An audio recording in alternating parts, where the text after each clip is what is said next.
بسم اللہ الرحمن الرحیم۔ ترکی کے خلیفہ سلطان مراد کی عادت تھی کہ وہ بیس بدل کر عوام کی خبر گیری کرتا تھا۔ اس نے ایک رات اپنے سیکورٹی انچارج کو کہا، چلو کچھ وقت لوگوں میں گزارتے ہیں۔ شہر کے کنارے پر پہنچے تو دیکھا ایک آدمی گرا پڑا ہے۔ بادشاہ نے اس سے ہلا کر دیکھا تو مردہ انسان تھا۔ لوگ اس کے پاس سے گزرے جا رہے تھے۔ بادشاہ نے آواز دی، ادھر آؤ بھائی۔ لوگ جمع ہو گئے اور بادشاہ کو پہچان نہ سکے۔ پوچھا کیا بات ہے؟ بادشاہ نے کہا آدمی مرا پڑا ہے، اس کو کسی نے کیوں نہیں اٹھایا؟ کون ہے یہ اور اس کے گھر والے کہاں ہیں؟ لوگوں نے کہا یہ بہت برا اور گناہ گار انسان ہے۔ تو سلطان مراد نے کہا کیا یہ امت محمدیہ میں سے نہیں ہے؟ چلو اس کو اٹھائیں اور اس کے گھر لے چلیں۔ لوگوں نے میت گھر پہنچا دی۔ اس کی بیوی نے خاوند کی لاش دیکھی تو رونے لگی۔ لوگ چلے گئے۔ بادشاہ اور اس کا سیکورٹی انچارج وہی عورت کا رونا سنتے رہے۔ وہ کہہ رہی تھی میں گواہی دیتی ہوں بے شک تو اللہ کا ولی اور نیک لوگوں میں سے ہے۔ سلطان مراد کو بڑا تعجب ہوا، یہ کیسے ہو سکتا ہے؟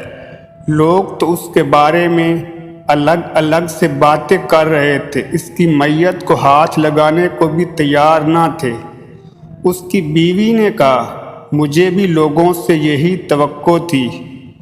اصل حقیقت یہ ہے کہ میرا خاوند ہر روز شراب خانے جاتا ہے، جتنی ہو سکے شراب خریدتا اور گھر لا کر گڑھے میں بہا دیتا اور کہتا چلو کچھ تو گناہوں کا بوجھ مسلمانوں سے ہلکا ہوا۔ اسی طرح رات کو ایک بری عورت کے پاس جاتا اور اس کو ایک رات کی اجرت دیتا اور اس کو کہتا اپنا دروازہ بند کر لے، کوئی تیرے پاس نہ آئے۔ گھر آ کر کہتا الحمدللہ آج اس عورت کا اور نوجوان مسلمانوں کے گناہوں میں کچھ تو بوجھ ہلکا کر دیا۔ لوگ اس کو ان جگہوں پر آتا جاتا دیکھتے تھے۔ میں کہتی تھی یاد رکھ جس دن تو مر گیا لوگوں نے تجھے غسل دینا، نہ تیری نماز پڑھنی اور نہ ہی تجھے دفنانا ہے۔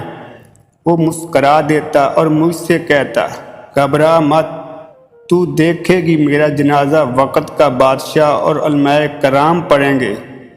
یہ سن کر بادشاہ رو پڑا اور کہنے لگا میں سلطان مراد ہوں، کل ہم اس کو غسل دیں گے، ہم اس کی نماز جنازہ بھی پڑھائیں گے اور اس کی تدفین بھی ہم ہی کرائیں گے۔